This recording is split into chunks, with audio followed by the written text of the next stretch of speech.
G'day fellas, we are reacting to Frostgiant Studios. Their brand new game is about to be announced.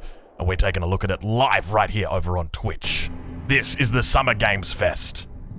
And hopefully we see something magical. Hopefully we see something amazing, because I don't know about you guys, but I'm always looking forward. Signal's breaking up. Command, I'll do one last scan. See you soon. Over.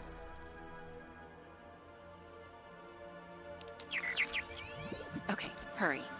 Okay, so we can already see the setting is like this sci-fi, fantasy, futuristic.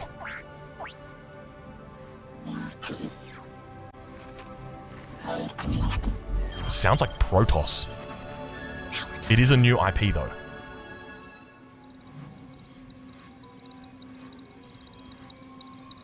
Command, I may be onto something. But she's human though, that's the thing.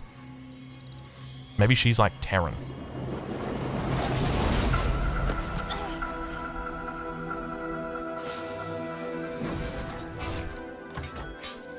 It's some sort of shield.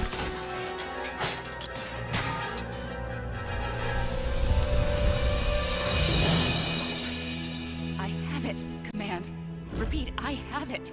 Mission accomplished. It's happening. Oh, dude.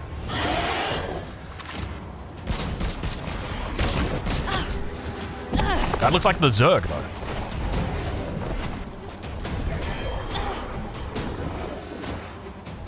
Kerrigan got fucking buffed, dude. Oh, the Marine comes in. It's Jim Raynor. Hang tight, Doc. Oh no, it's not Jim Raynor. It's Kerrigan before she switched.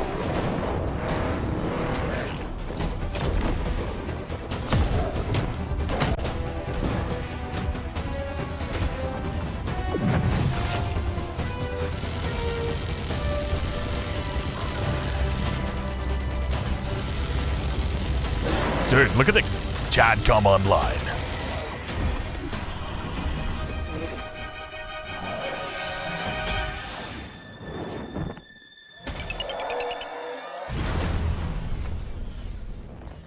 Glad you could make it. We gotta move.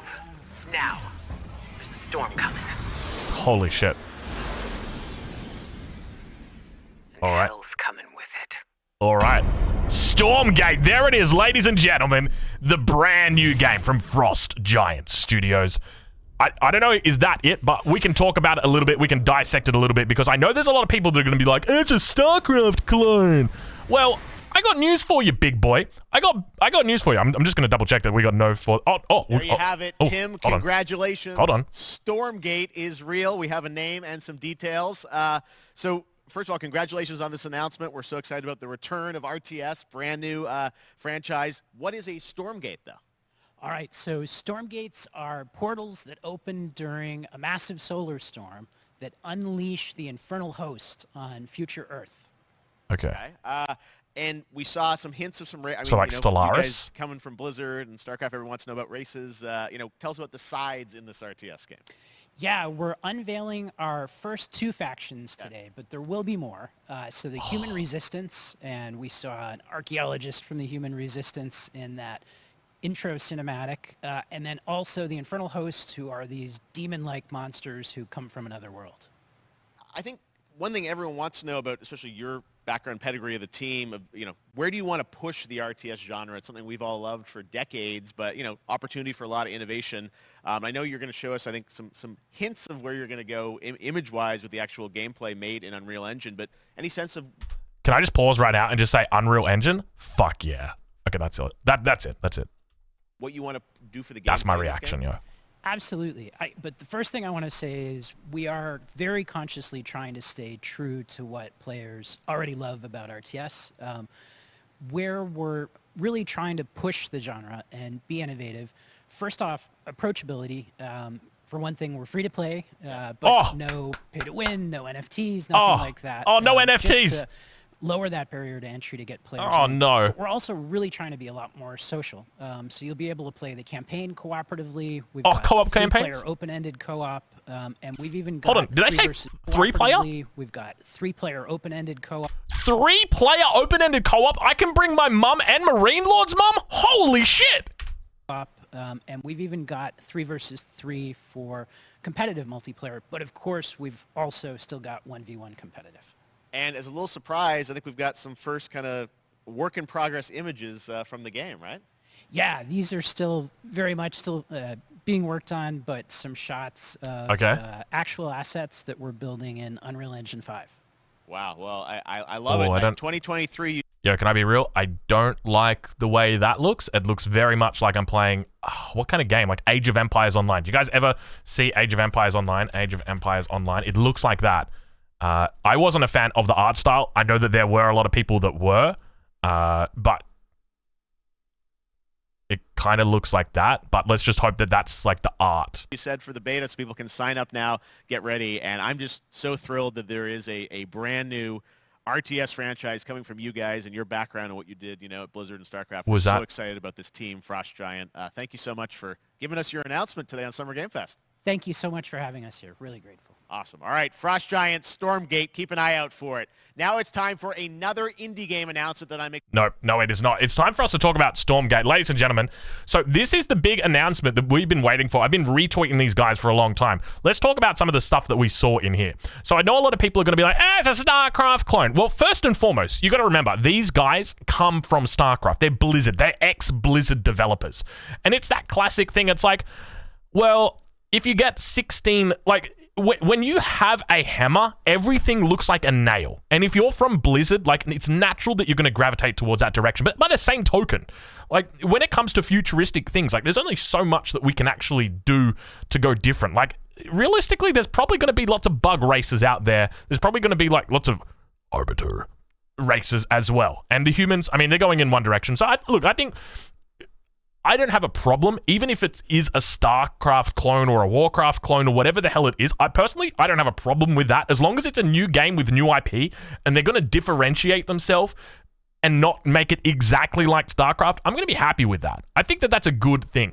The one thing that concerns me was that art style. Now, I would just, like, if we listen to what they say that these are assets that they have designed, but they're not necessarily, it's not the in-game engine. Being worked on, but some shots of actual assets that we're building in Unreal Engine 5. So this is the one that, like, I look at and I get a bit concerned. Maybe it's just the lighting or the way, but it kind of looks like a mobile game. I love it. 2023, you said, for the beta, so people can... 2023 for the beta. If we take a look at this one looks good. The lighting in this looks a lot better. But you can see, like, it's very clear, like, this is like your Horde race. Okay? Like, the Zerg or something like that. And then these are, they're futuristic humans, like your Terran-esque things. And I can see Noisy in the chat saying, any new RTS with big budget is a win for us strategy gamers. Boom. Right there. Noisy coming at you with the facts. That is fact. And look, there is more than enough space in this island for all of us. That's what you got to remember, right? Like, there is no shortage, or there is a shortage of competition. There needs to be more RTS games, and that is what these guys are bringing. Big factors for me. Okay, I want to call some things out right now, and I can see Deep Chill saying rate the announcement out of 10. Deep Chill, I'm going to go with a 10. I'm going to go with a solid 10 right now. Because this affects not just me, but you guys in the chat as well. This is something I want to talk to you guys about. All right, and I've been wanting to talk about this for a while, but I haven't done it. Okay, I've been a good guy. I've been a good guy, Drongo. Age of Empires 4 was originally released, okay, but don't think of it as like, oh, this new Age of Empires 4 game. Don't think of it like that. The Age of Empires 4 was a carrot for Xbox Games Pass. That is it. Now, you can see the chat on the screen. That's not my chat. That's not Twitch chat right now. You know what? Close that. Get that out of there. No one's sleeping in this chat, all right? When Age of Empires 4 came out, with its incredibly high box price at $60 a pop, it naturally told people, hey, if you want to play this game, come to Xbox Game Pass. And now Age of Empires 4 sits on the wall of Xbox Game Pass as a plaque, just like all the other games do that once got released as your AAA titles. This game is free to play. And that reduces the barrier to entry significantly, because it means when my mum says, hey, I want a game to play, I can tell her this one. She doesn't have to pay $60. Marine Lord's mum, I'll give it to her. I don't even need to give it to her. It's for free. She can download it herself. You get what I mean, right? So free to play changes the dynamic massively, because all of a sudden it widens the pool open to so many more people. It means that all of a sudden that big Southeast Asian market is what can be targeted down there. And at the end of the day, the more people that are playing your game, the more people watch your content, the more people participate in tournaments and watch tournaments, and subsequently gets rewarded with bigger prize pool, bigger sponsors, and then it's just a reoccurring loop. Because guess what? Every year when the international comes around for Dota 2, I watch it. You know why I watch it? Because there's $40 million on the line, and it's exciting. The production is amazing, and that's what those big numbers buy you. That's what this game attracts, and that's what excites me, because right now, Age of Empires 4, don't get me wrong, I love that game. But there is a problem with monetization at the moment for Age of Empires 4. I appreciate they've got their mindset, they've got bigger fish to fry when it comes to Age of Empires 4. You don't think of it like, oh, Age of Empires 4, yeah, the devs are working hard, they're doing a great job for it. But at the end of the day, the publisher is the one that decides the box price. They're the ones who say, we're going to be, this is just a carrot. We want people to get on Xbox Game Pass here. And at the end of the day, successful release of Age of Empires 4 for them isn't 1 million copies sold. It's 100,000 people that subscribe to Xbox Game Pass. That's the way they're thinking about it. Whereas these guys care about their game. These guys, look, I'm not trying to say that the devs don't care about Age of Empires 4, but the publishers treat Age of Empires 4 like a carrot. And that's probably something that, yeah. I don't know. That's my take. What is the game on screen, chat? What is that game on screen? This is Frostgiant's new RTS game. It is called Stormgate. What do you mean by carrot? Carrot is a way for somebody to entice someone to do something. So basically, what they're doing is if you go onto Steam right now, okay, and you want to buy Age of Empires 4, you're going to have to pay a really big price for it, okay? Age of Empires 4, for me in Australia, $100. 100 Australian dollars to buy Age of Empires 4. If you go have a look at what 100 AUD to USD is right now, that's 71 US dollars. That's a lot of money. And instead of doing that, what I can actually do is just go to Xbox Game Pass, and I can get it for $1, or I can get it for $12 a month, or whatever it is. And so it becomes a carrot for people, because look at that. First 3 months for $1 on Xbox Game Pass, and now I'm being enticed. Come over to Xbox Game Pass, become a subscriber. That's what Age of Empires 4 was all about. It was just a way for people to entice people in. Stormgate is already on Steam, says Mr. Merlin. Let's take a look and see if we can find it. Stormgate. Oh my god, it's there, and it's already free. Sign me up. Add to your wish list. Get me in, baby. I'm ready. Look at Mr. Merlin already over here. He wants this game. To be honest, Game Pass is solid as far as subscription goes. I agree. I think Game Pass is a great idea. But the problem is, when you are actively inhibiting a community from growing because of your desire to grow Game Pass, it hurts that community. Because right now, whether you guys like it or not, the fact is Age of Empires 4 is declining. If we go look at Steam charts right now, and you go and compare Age of Empires 4 to Age of Empires 2 and Age of Empires 3, Age of Empires 4 is not looking that good. It is not looking that hot at all. Okay, apparently it's Age of Empires. This one here.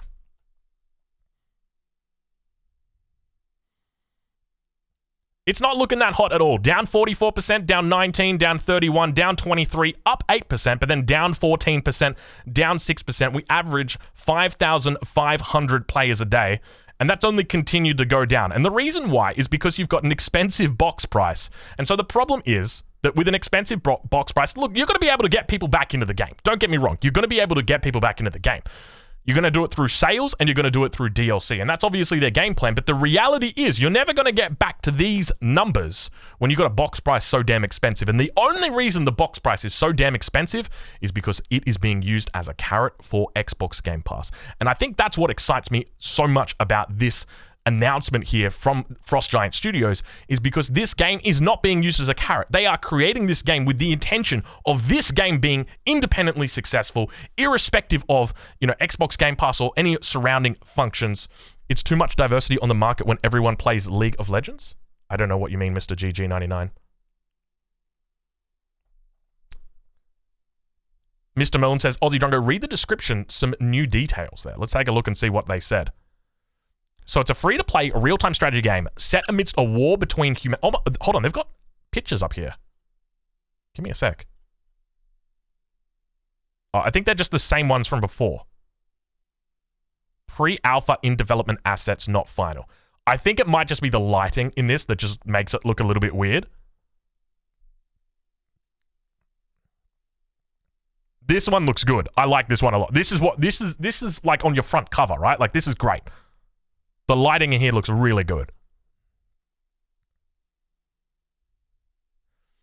Take on the campaign alone or cooperatively, play casually or competitive PvP and co-op modes online, and get creative in the editor. Welcome to the future of RTS.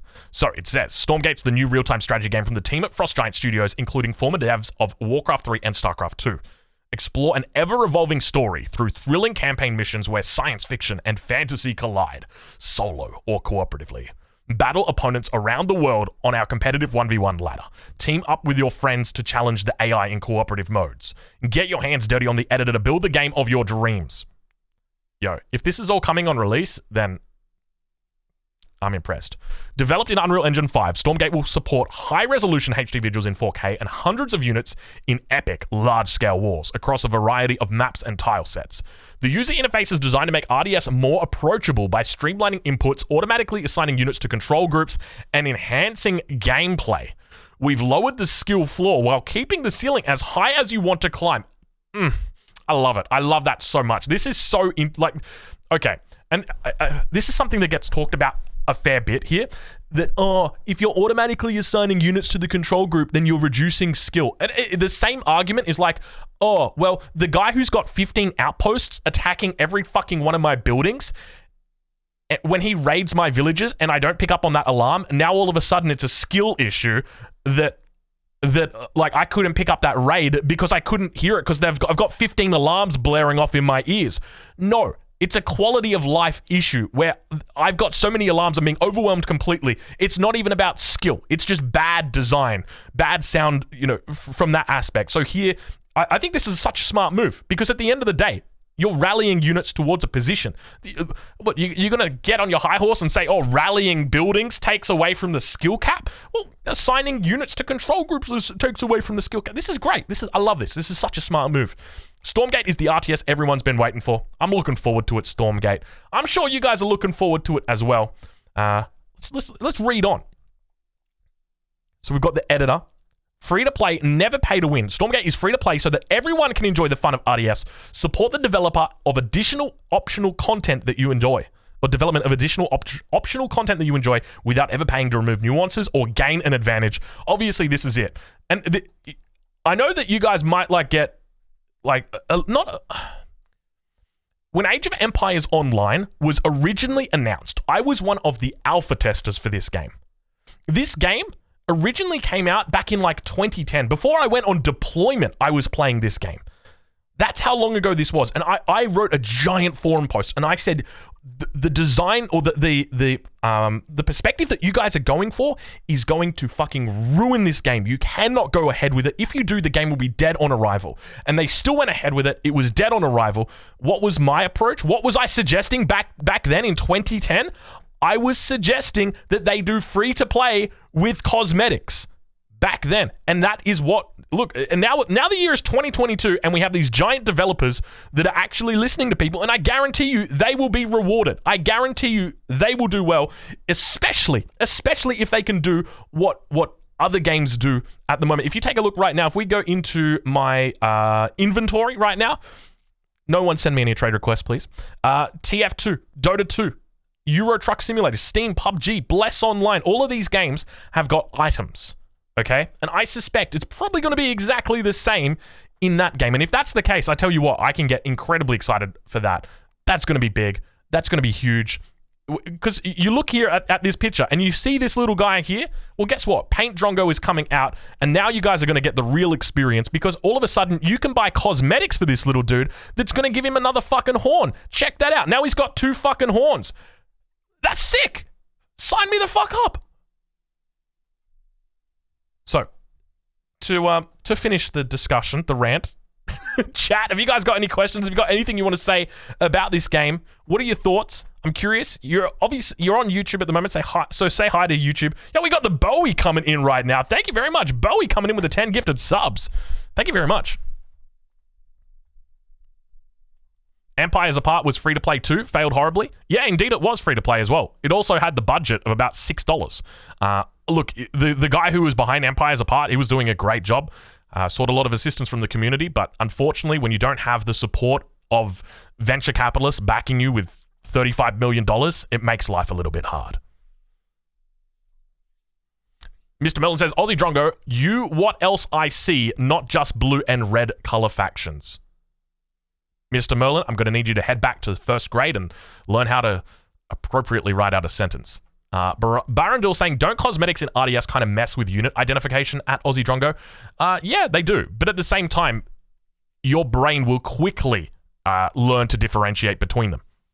Very, very quickly. I mean, if you take a look at League of Legends, there are skins for champions that I look at and I'm like, what the fuck is that champion?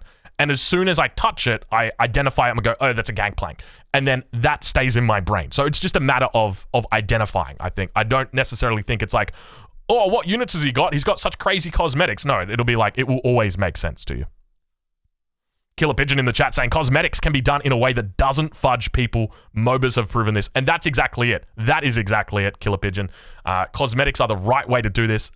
Commanders are also a great way to do it as well. EGC TV in the chat saying 30 million isn't very much at all, but one can assume there will be a lot more that is going in before launch. Wider point would be that this is over a year away, and I'm more interested to see what we can make AoE 4 look like by then. I agree with you, EGC TV. And I think that the obviously, for Age of Empires 4, there's a lot on the horizon. I'm expecting that we're going to be seeing big expansions coming out soon, whether that be DLC. All I know is that there's going to be new civilizations. We already know that Season 2 has got some pretty good stuff in there. Obviously, there's a lot of work that needs to be done, but by the same token, I get excited when the developers really focus on the esports scene, and that's definitely where these guys seem to be coming from. What the fuck? Drongo's a LoL fanboy? I'm actually a fan of both Dota 2 and League. I was playing League earlier today. I haven't played Dota 2 in a while, but I watched Dota 2. What does AoE 4 need to resurrect? Good question, Salzadon. I would start by saying, don't reduce the price of Age of Empires 4. Just put it on sale. Because a sale is much better than reducing the price. Put it on sale. Chuck it on sale for as long as you can. And bring the price down, like, I'm not even kidding you, if it's $100 in Australia, just move it down to 50. I would go lower than that, but you can't. Because the thing is, like, you're going to need people... This is what you got to remember, right? All right, let's say that we have an expansion, okay, that comes out, and that, I apologize for flashbanging you guys right now. Expansion comes out, and it's, let's say, 25 USD, okay? It's a big boy. It's a chonker. He's got three new civs coming in. Well, at the moment, we know from Steam charts... that at its peak, Age of Empires 4 was sitting at about 64,000 players, or you can see all-time peak, 73,000. So let's just make a reasonable assumption and go that 73 times 4 is going to be roughly how many sales there have been. So let's say 290,000K. Now, out of those 290,000 people that have bought the game, how many of them are going to come back for that $25 expansion? Because the reality is that not a lot of them are logging in every day. If we go and check, you see that only 6,000 are logging in, and even out of those guys, not everybody's going to buy it. But let's go the opposite of conservative, and let's say 50,000 people buy the expansion here for $25. Okay. But what if I told you that instead of doing that, you could change this number from 290K people that own it, and you could potentially put that up to 1 mil, because you reduce the price, and all of a sudden, you're opening this up to more people. And now that you've reduced the price, sure, you've discounted your product, but you've now made more people play it. And as a result, when you drop that next DLC, boom, instead of 50K people buying it, maybe it's 100K people that buy it. And so now you've doubled your investment on the DLC. So the reality is that sales can be used as a great way to bring people into your community, and just reducing the price as well, as long as you've got consistent content coming in. Now, obviously, I haven't done marketing, but I've been around games for a fucking long time. I called the death of games early. I called successes of games early. Unfortunately, for Age of Empires 4, it's going to need a lot to resurrect. For me, the big thing is a price reduction. It is going to be active DLC, and it's going to be... It's going to be... yeah, it's tough, man. It's not in the best spot, is it? Desert Arms saying, for me, this is a second StarCraft 2. Not sure if I like it, but it 100% will try, or it will 100% destroy Age of Empires 4 easily. Frostgiant and Riot Games as an investor know how to esport and know how to make good games. So far, I'm not excited by what I see, but by what I read. Interesting outlook that you think that it will destroy AoE 4. I don't think it will destroy AoE 4. I think AoE 4 has got a very solid community, kind of like Age of Empires 3. When Age of Empires 4 got released, a lot of people were like, oh, it's gonna stop Age of Empires 3 from being played. And then you go have a look at Age of Empires 3 numbers, and it's like, they're actually pretty damn good. If we go look for the DE. Like, look at that. They got an 11% gain over the last 30 days. They're still sitting on very decent numbers here.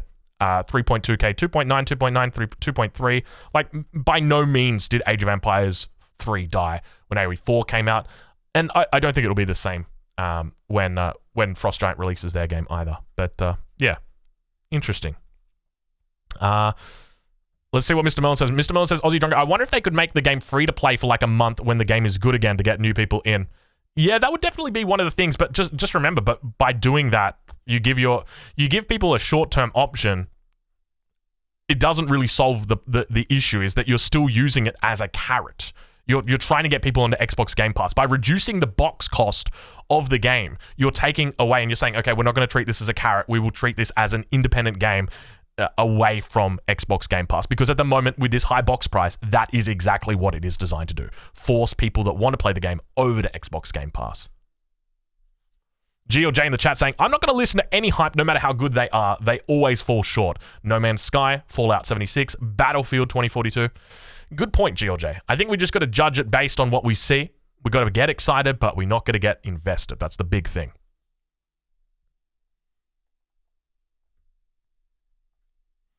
All right. Well, if you're watching this on YouTube, we might end it here. This is a discussion that's going to keep going all night, I suspect. I'm looking forward to seeing where this game goes. I'll leave a link in the description to where you can watch this one if you want to check back on any of those things. But thank you for watching, and we'll catch you guys in the next one.